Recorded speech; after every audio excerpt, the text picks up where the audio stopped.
सुधार बंदे, जिंदगी सुधार बंदे, यही तेरा काम है, यही तेरा काम है, यही तेरा काम प्यारे, यही तेरा काम है।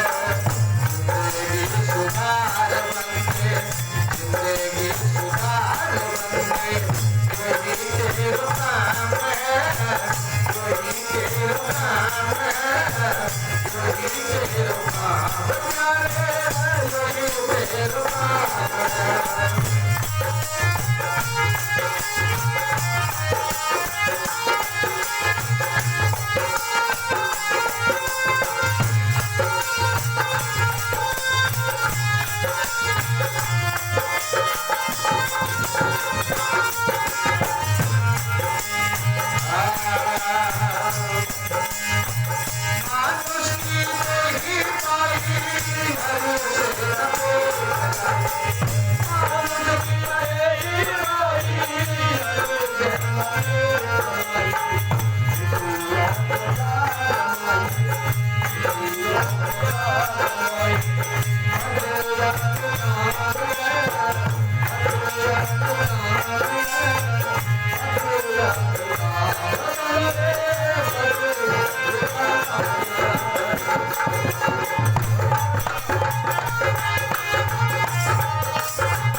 सत्य सनातन धर्म की जय हो। योगीराज कृष्ण चंद्र भगवान की ब्रह्मानंद जी महाराज ने भी सांख्य योग के आधार बताया है। ये जो शब्द है ये सांख्य शास्त्र के सूत्रों में मिलता है और इसको भली प्रकार से समझने का यत्न करें, छोटी बात नहीं है। बताया जिंदगी सुधार बंदे, यही तेरा काम है। इस जिंदगी को संवारने के लिए तेरा मुख्य कर्तव्य, मुख्य काम है। धर्म, अर्थ, काम और मोक्ष भक्ति के 4 साधन हैं और 4 पुरुषार्थ तू किया कर। धर्म किसे कहते हैं? धर्म की परिभाषा क्या है? धर्म का पालन कैसे किया जाता है? धर्म को हम किस प्रकार से अपने अंदर उतारें? धर्म का पहला अंग क्या है? धर्म के पहला अंग हमने धारण नहीं किया तो धर्म के अंग कितने हैं? धर्म के अंग 5 है। 5 प्रकार के धर्म के अंग है, तब एक नाम पड़ा धर्म। जैसे ये मनुष्य शरीर है, एक समूह का नाम है शरीर। जैसे हाथ है, अंगुली है, आंख है, कान है, अलग अलग अंग है। इसी प्रकार धर्म के भी 5 अंग है, जिसमें पहला अंग आता है जीव को नीचे से ऊपर की ओर ले जाना। प्रातः काल, सायंकाल भगवान का भजन करना, ध्यान करना, संध्या करना, उपासना करना, ये पहला अंग है। अगर परमात्मा को भली प्रकार से नहीं रिझाया, उसके साथ प्रीत नहीं लगाई, तो इस संसार सागर की अटालिकाओं में ये मनुष्य भटकता हुआ घूम रहा है, भटक रहा है। अनेकों प्रकार की व्याधियों से, श्वासों से भटका हुआ फिर रहा है। इसलिए आज हम इस बात को ग्रहण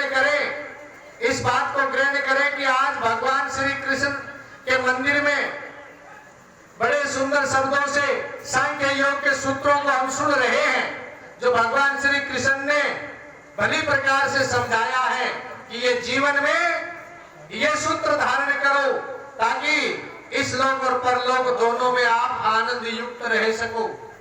क्या बताया कि मानुष की देह है, मानुष की देह मिली है, ईश्वर से प्रीति नहीं।